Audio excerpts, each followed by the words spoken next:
ilah laula syuhudu jamalikum fi dzati ma kuntu arda sa'atan bihayati ma lailatul qadril mu'azzam syanuha illa idza umirat bikum awqati teu aya lailatul qadar nu diagungkeun syanuha kalakuanana anu pohara luar biasa martabat jeung kalakuanana kecuali di mana diramekeun waktu-waktu kaula ka anjeun kinayah ka Gusti ketika abdi ngaramekeun waktu dumadeheus ka Gusti selalu aya Lailatul Qadar.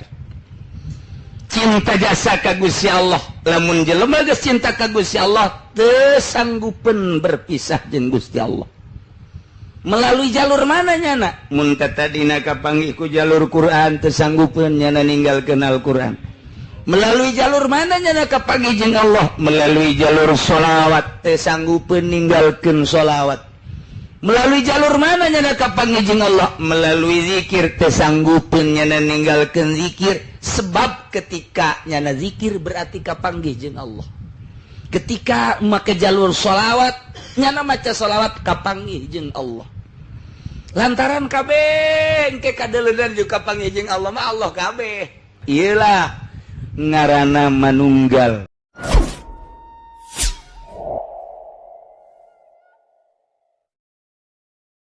Faulun mafailun faulun mafailun faulun mafailun faulun mafailun. Jadi santri mah aya paragi ngawihna lain deui. Lain di balik kerudung. Atuh aya. Wa kullul layali lailatul qadri indanat kama kullu ayamil liqaya mujumatin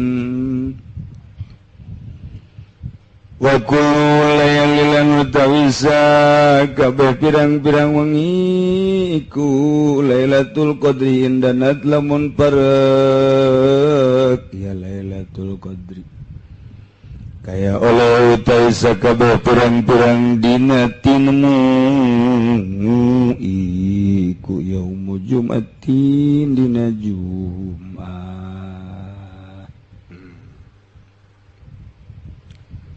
Ieu mah ngabahasakeun bahwa zaman eta waktu eta ngarupakeun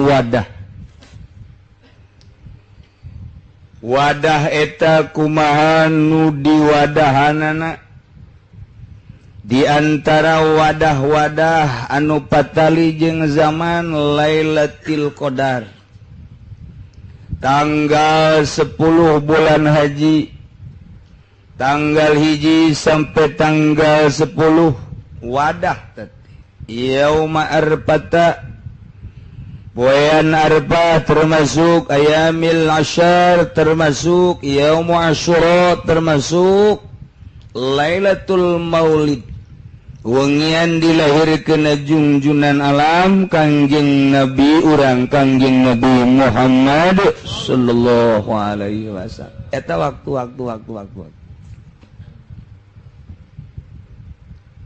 indah teh waktu teh lantaran jadi tempat urang ge sok nyieun, urang ge surat waktu yang telah berlalu tidak bisa terlupakan ketika engkau ada di sampingku di bawah pohon korma di Cikupa sambil menunggu gebegan jagong. Oh citraku eta teh aya waktu nu teu bisa dipohokeun di SMS marilah kita bernostalgia. Insyaallah waktu urang ge boga waktu-waktu nu teu terlupakeun baik waktu keindahan atau waktu urang keur dicarekan nu jelas mah aya nu dicarekan tetangga gua itu poho-poho waktu hulu dibabet-babetin karena tembok kuno kolot. Masya Allah. Ya waktu geus bagi jelema-jelema nudu madeheus ka Gusti Allah bahasa Lailatul Qadar teh lain bulan Ramadan. Di poe-poe biasa ge atuh kapanggih bae Lailatul Qadar teh. Sebab Lailatul Qadar eta dibukakeun hijab. Ketika dibukakeun hijab terasa deket jeung Gusti Allah. Ningali pemandangan-pemandangan nu aneh anu ajib. Kuari di luar bulan Ramadan dibere urang kos kitu eta Lailatul Qadar.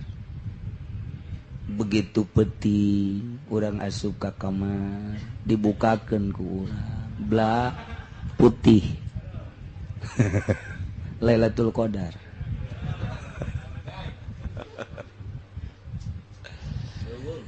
Tah ahli Allah magarar itu mantak lamun manehanana atau ahli Allah geus dibere seperti eta rindu.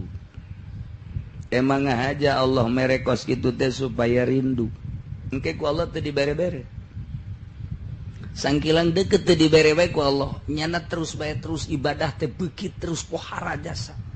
Allah nyahueun nyana rindu ka dinya. Rindu ka eta. Ku Allah teu dibere terus bae.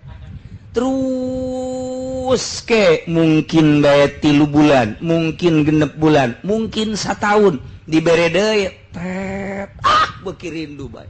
Ieu nu diteangan indah jasa. Sehingga nyana geus ninggalkeun hubungan jeung manusia, embung nyana mah aya hubungan jeung manusia lantaran geus dibere kanikmatan ku Gusti Allah manggihan Lailatul Qadar. Apa dijual?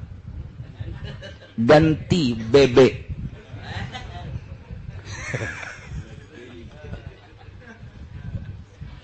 Masya Allah. Lamun jelema geus dibere kaindahan ku Gusti Allah, sanggup ninggalkeun kalazatan dunia, sanggup pepegatan jeung HP, sanggup pepegatan jeung televisi, sanggup pepegatan hubungan-hubungan jeung pamarentah, sanggup pepegatan tapi teu ngundang fitnah. Eta mah hate, ieu mah ngan dibahasakeun bae. Lain berarti kapanggih jeung lurah aju lumpat. Kapanggih jeung camat lumpat, camat tewak, maling. Lain gitu, atuh biasa bae. Jahat eta mah urusanana. Sanajan urang amprok jeung awewe ge anu urang teu bogoh mapan urang di jero hate teh teu betah. Teu betah atuh. Irung pengek, cili petot, hidung leteng, pendek. Ditanya orang Brebes. Teu betah. Teu betah. Hate teh nolak. Hayang geura indit, hayang geura indit, hayang geura indit, hayang geura indit. Tah. Urang ge urang lamun nyaho bahwa eta pamarentah jahat. Jahat teh lainna naon? Ieu urang setiap neuleuh jelema nu takabur, setiap urang neuleuh jelema anu pelit, setiap neuleuh jelema anu sombong, pan eta teh ngagurat di jero hate teh ka urangna balukarna. Ka urang balukarna tah. Mantap urang coba ge neuleuh bae jelema kos kitu. Atuh langsung salat teh khusyuk. Emang tadi ge henteu. Duh kos kitu. Urang deuleuh ahli Allah, neuleuh doang beda engke ge. Haju bae salat ge tentrem ngeunaheun. Nikmat neuleuh doang. Bisa dirasakeun. Urang bari leumpang. Naik mobil. Terus neuleuh di jalan teh aya anu ping-pingna ka deuleuh. Teu karasa pan ku urang teh. Teu karasa aya nu susuna terbuka. Sanajan rubu saperapat.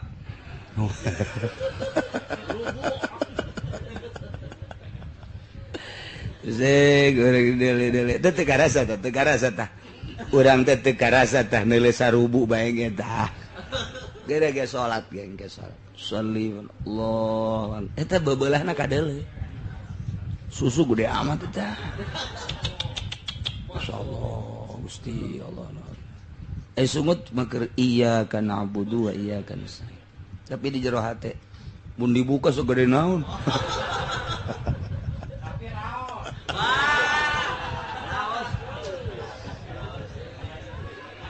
Moal beres salat. Salat teh moal beres. Eta dedelan, kos gitulah dedelan. Teu karasa teh kurang teh masyaallah. Mantak ngunci maneh be di kamar. HP be di gedean. Atuh kitu-kitu keneh da mah. Pegatan. Sanggup geus ngarasa ngeunah ke bakalna mata henteu dikepar ceuli teu dikebar kabeh nikmat. Sejuk perasaan. Teu hayang kapanggih jeung jelema ge teu hayang beneran teu hayang dibere teu hayang jariji nu jelema teh jariji engke beuki ka ditu beuki nikmat ibadah beuki teu hayang kapanggih jeung makhluk kakarak ngeunaheun bakal nikmat dibere takwa Allah hijab dibuka blak ih asa di mana ieu teh ngeunaheun suasana. Eta teh Lailatul Qadar lain di bulan Ramadan. Seakan-akannya selalu manggihan Lailatul Qadar. Mantak saat-saat jam-jam tertentu jelema teh sok aya jelema nu deukeut ka Allah teh sok di jero kamar. Nukunyana pernah kapanggih. Jem eta lah pernah kitu naon kana manggihan kanikmatan. Dibukakeun hijab ku Gusti Allah. Jem eta nyana ingin terulang kembali. Mungkin isuk-isuk, mungkin ba'da zuhur, mungkin ba'da asar, mungkin ti peuting. Geus teu bisa diganggu ta jem nu pernah dibere ku Gusti Allah. Jeung emang hampir kitu bae. Si eta teh dibereda ku Allah jem sakitu, engke dibereda teh jem sakitu deui. Biasana kitu bae mun ti peuting mun bada asar dibere deui teh ku Allah tet. Waduh nikmat. Gitulah Lailatul Qadar. Lamun Nabi dibere mujizat pangbubungah, pangbeberah supaya ulah keder hatina. Tanda bahwa eta teh pengakuan da ti Gusti Allah wali dibere karomah. Nyana ngarasa diangkat jadi wali walaupun diikhtilafkeun ku ulama antara karasa jeung teu karasanya jadi wali tetep nyana ngarasakeun sebab dibere karomah. Ketika nyana leumpang hujan gede teu kahujanan hayang teu naon teu jipan aing teu kahujanan ieu. Nah. Tidinya lah mulai beuki tawadu ka Gusti Allah. Nyana ngadoa Gusti abdi mah maning hujankeun bae Gusti beusi ka nyahoan ku batur. Tuh wali mah kos kitu. Ari nu lain wali mah, kadele sia aing teu kahujanan. Kadele teu sia. Tuh, atuh aing teh ya. Ditanya engke eta wiridan nang teh mah ti Cisoka. Teh kos kitu. Kos kitulah ahli-ahli Allah teh ketika dibere embungeun.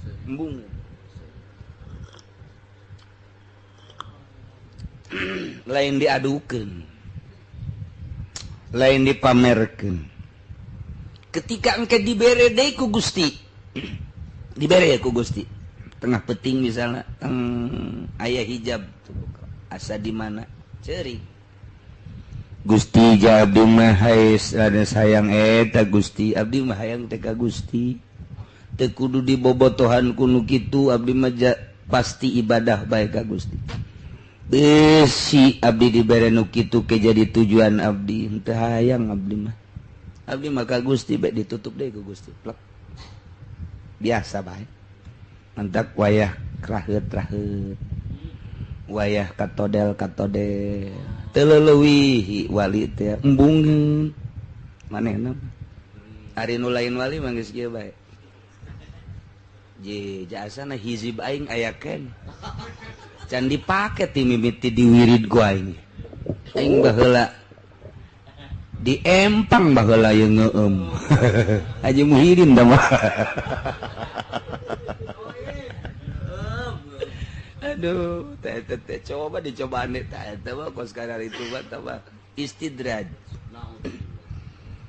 ilmu kawalian karomah mah justru ditutup-tutup embungeunnya nama teu hayang matak mimiti urang ibadah maka syariat tujuanana hayang sorga begitu urang geus mapan dina syariat asa karasa sorga deket ku syariat kuari ngaji nyana ilmu torekat horeng salah tatekos gitu mulai kuari bertoriko teng hayang akhirat lain sorga hayang akhirat kuari geus dimaksud teh akhirat teh geus hiji begitu bertoriko datang ke akhirat tek nyana kuari ngalampahan ilmu tahakkuk ilmu hakikat horeng eta salah ibadah hayang akhirat Gusti mang tahun-tahun abdi ibadah hayang akhirat ternyata abdi salah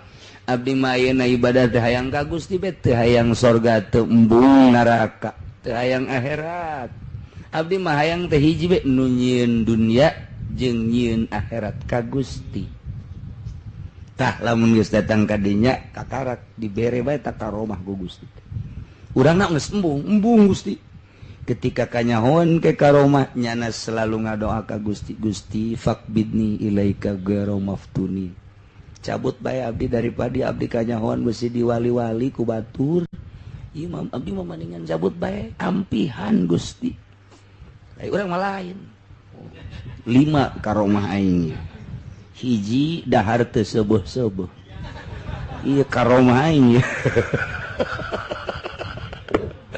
genderuwo atuh mah dan lain sebagainya nah iyalah ieu kuari kisair laula syuhudu jamalikum fi zati lamun teu hadir teu katara tengah jepat kaelokan anjeun di awak kaula atuh niscaya kuring teu dosa saah ge bihayati ku hirup kaula artina teu rela hirup teu leuleuh kaelokan Gusti lantaran ieu Gusti geus jadi milik abdi sajam bae teu kapanggih jeung Gusti teu kuat Gusti teu kuat hayang jeung Gusti bae geus ditinggalkeun dunia geus ditinggalkeun makhluk geus ditinggalkeun nafsu geus ditinggalkeun setan nu aya teh Gusti berarti Lailatul Qadar terus jak kapanggih jeung Gusti ku nikmat-nikmatna dumadeheus jeung Gusti tanpa maca Quran, tanpa maca sholawat, tanpa zikir, hanya hati anu berbicara jeung Gusti. Sirul asrar nu aya di jero hati nu dititipkeun ku Gusti, nyanana ngahaneng bae pos ku bodewe. Ngahaneng.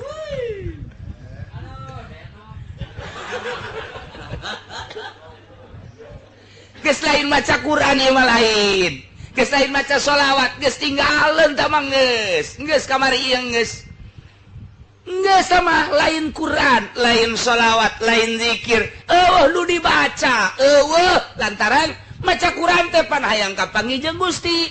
Maca zikir teh hayang kapanggih jeung Gusti, maca sholawat hayang kapanggih jeung Gusti. Kuari geus kapanggihna poho babacaan eta. Jonghok jeung Gusti Allah nu geus kapanggih jeung Gusti Allah sajam teu kapanggih jeung Allah moal kuat berarti Lailatul Qadar sepanjang masa nyana manu mantak wanian cumplang-campling di edan-edan di stres-stres jeung teuing ai urang mah lain di stres-stres emang stresnyaan ieu di stres-stres ku batur atena bunga ketika ku batur diijid-ijid ketika ku batur di stres-stres bunga dan sebabna berarti aya rahasia nu teu nyahoeun nuhun Gusti sebab aya nu disumputkeun nu mantak nyanana berlagas seperti eta lamun teu kitu engke aya rahasia nu kanyahoan ai urang mah emang eueuh rahasia edan beneran berarti ja ieu mah edanan sestresan lantaran nyalametkeun rahasia kawalian geus mun make sendal nya nama sabelah lain nu hiji koneng nu hiji beureum besing ke aya balik ngaji nu make kos kitu lain wali teu boga duit atau maling nu batur hiji-hiji tuh nyana menyumputkeun gawalian geus pake kopiah mung nu bener nyana mah besi dipajar hebat make sorban teu bener terus we aya nu disumputkeun tah eta lah nu sok disebut kituna nyumput di nu caang kama kola Abah Ucu masih ngades ya nyumput di nu caang katewak sia saan Abah Ucu ya kiai artinya bergaul jeung pemerintah ditanya ku Abah Ucu sia sok bergaul jeung pemerintah abdi mah nyumput bae cenah di nu caang ieu mah Abah sing ada katewak sia bisa anda Abah Ucu bener bae katewak lain nyumput atuh sia mah tamah ya katewak ilah laula syuhudu jamalikum fi zat ma kuntu arda sa'atan bihayati ma lailatul qadril mu'azzam sanuha illa idza umirat bikum awqati ta aya lailatul qadar nu diagungkeun sanuha kalakuanana anu pohara luar biasa martabat jeung kalakuanana kecuali di mana diramekeun waktu-waktu kaula ka anjeun kinayah ka Gusti ketika abdi ngaramekeun waktu dumadeheus ka Gusti selalu aya Lailatul Qadar cinta jasa ka Gusti Allah lamun jelema geus cinta ka Gusti Allah teu sanggupeun berpisah jeung Gusti Allah melalui jalur mana nyana mun tadina kapanggih ku jalur Quran teu sanggupeun nyana ninggalkeun Al-Quran melalui jalur mana nyana kapanggih jeung Allah melalui jalur sholawat teu sanggupeun ninggalkeun sholawat melalui jalur mana nyana kapanggih jeung Allah melalui zikir teu sanggupeun nyana ninggalkeun zikir sebab ketika nyana zikir berarti kapanggih jeung Allah ketika make jalur sholawat nyana maca sholawat kapanggih jeung Allah lantaran kabeh engke kadeleunan jeung kapanggih jeung Allah mah Allah kabeh terek Allah kabeh kumaha apan urang diciptakeun ku Gusti Allah haju urang teh dibere kekuatan ku Gusti Allah dibere daya ku Gusti Allah urang geus ngabahasakeun ikrar di hareupeun Gusti la haula wala quwata illa billah teu aya daya jeung teu aya kekuatan kecuali nu Allah urang boga daya jeung kekuatan berarti eta teh daya Allah geus kicep urang kicep Allah denge urang denge Allah daya urang daya Allah kuat urang kuat Allah teu kudu jauh-jauh neuleug gerak urang kapanggih jeung Allah kabelah ditunang ke aing teh Allah anallah pencit bunuh Syekh Siti Jenar iyalah ngaranna manunggal wahdatul wujud nah iya anu dipermasalahkeun di urang ulah berpaham seperti eta ulah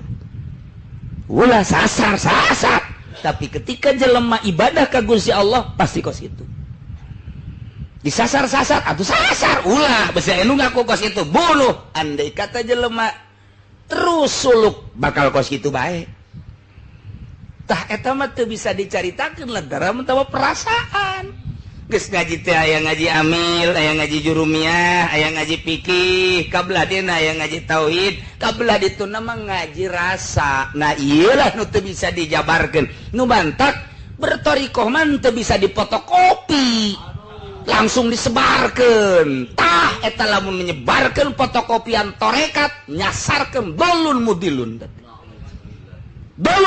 cek Mama Bakri tarik mundur jelema nu kos kitu teh eta teh pengkhianat eta dina kitabna Futuhat pengkhianat kiai anu nyebarkan torekat model kos kitu eta teh geus wajib dipanggil ku pamarentah pencit lantaran nyasarkeun jalain kitu torekat mah sia geus sabaraha taun mas santren geus naon anu tamat geus kumaha ku ari di imah abdi mah jai magahan we lah santri loba jeung setik jakur bae hayang ge abdi mah ibadah tah ieu ka dieu atuh geus dibeat di jero kamar ulah bebeja ka sasahanya geus sia mah ieu lakukeun tah ieu ke lamun sia didinya geus beres naik ka dieu ka didinya geus beres naik deh ka dieu satungtung can naik atuh balik ditaekeun ku guruna jang naon dibere wiridan ge eta di wirid mah torekat mata mah pagawean geus engkena datang ka rasa lain kuari alhamdulillah cenah kiai kunaon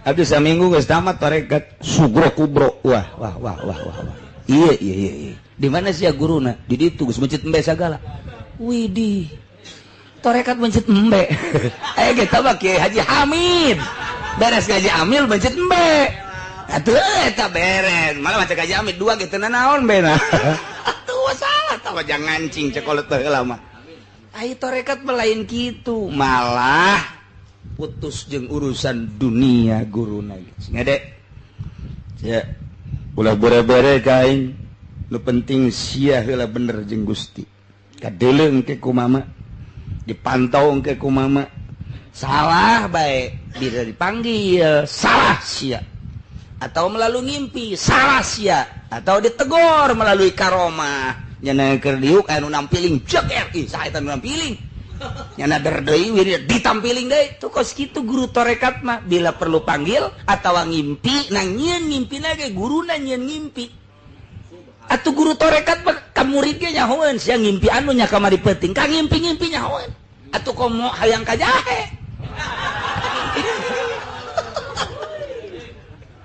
iyalah guru torekat mada kudu numur si ulah sambarangan urangna siap guru can kapanggih teh jalan aya guruna urangna teh siap moal urangna siap guruna aya dicek heula ku guruna kakarak eta lah torekat nu asli anu endeuh darajah suluk lain sakadar tabaruk hese pimurideunana guru nama aya bae sepanjang masa ima langsung sabtu naon kitu ngaranna Kang Nabi Qadir wa ima langsung wali-wali sanga wa imma guru urang nu teu kanyahoan ternyata anu sagulung sagalang horeng eta teh mursid ngan nyana teu nembongkeun atuh hese bae ka mursidan mah iwati nyana nu geus dibere ho horeng guru aing mursid teh kanyahoanana di KTP-na Haji Mursid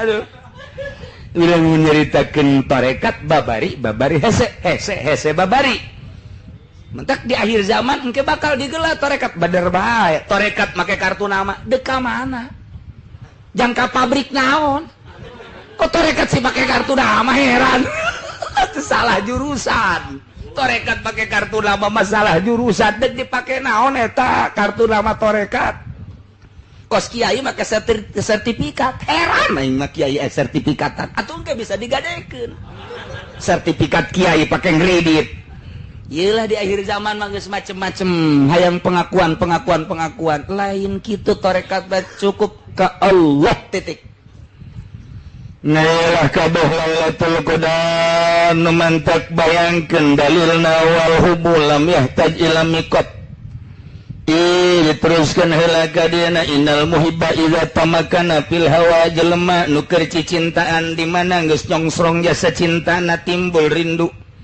lamun geus rindu wal hubul lam yahtaj ila miqat tidak tahu waktu jam sabaraha bae nyana lantaran inget bae gereleng ka ditu isuk-isuk ka karaktas kapanggih balik nyana jam 10 inget deui datang deui jam 10 obrol-obrol di sisi kali nyana teh SMS-an haju balik jam 1 inget deui ka ditu deui geus jam 1 geus digerokeun ku mana heuy Neng Dewi Aisyah di dinya bae ka dieu balik sakedeung datang ka imah di SMS deui jam 4 kapanggih deui aduh puyeng cak mana aing ja aing ge baheula teu kitu-kitu teuing aing ge jeung ngabasia bobogohan tapi jangan teu sia-sia teuing mah duh teu kuat mah duh abdi mah kajenteng teu dahar teu nginum asal kapanggih jeung nyana bae jeung saha jeung Junaid teu kuat teu jelema nu keur cicintaan teu kuat berpisah ketika berpisah ke sasalaman lalaunan eta lalaunan geus ndet bisa ge dicekol deui begitu kan Bib ya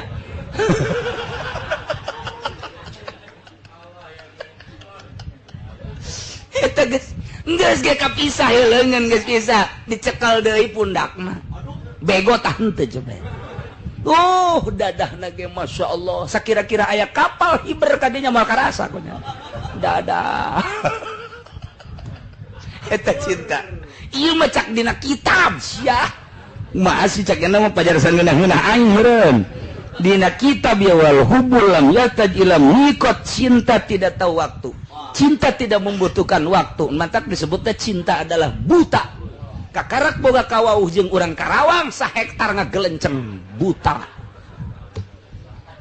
nu dikolot nu diimah geus nyere kanan we teu kadenge sakumaha kaleng brombeng gumrah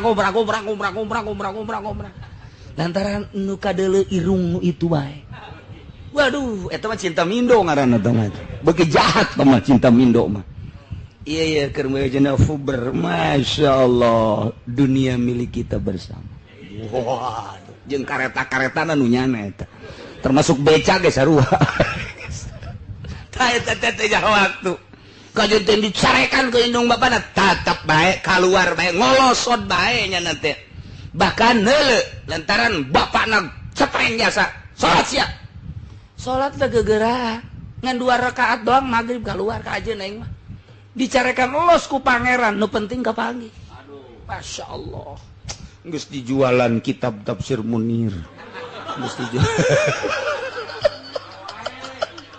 geus dijualan kabeh kuari tinggal sehiji doang calana jeung samping jeung kitu baju tinggal hiji doang ge tapi senang hate luar biasa senang sudah kukorbankan seluruhnya waduh tinggal aku melihat dan ingin merasakan pengorbananmu Doni ajunya namenta takanya nata benta pokok hayang naon atuh ka pengorbananana hayang baso embung hayang naon teh somai lah sos kitu jang naon hayang naon hayang nu kos baso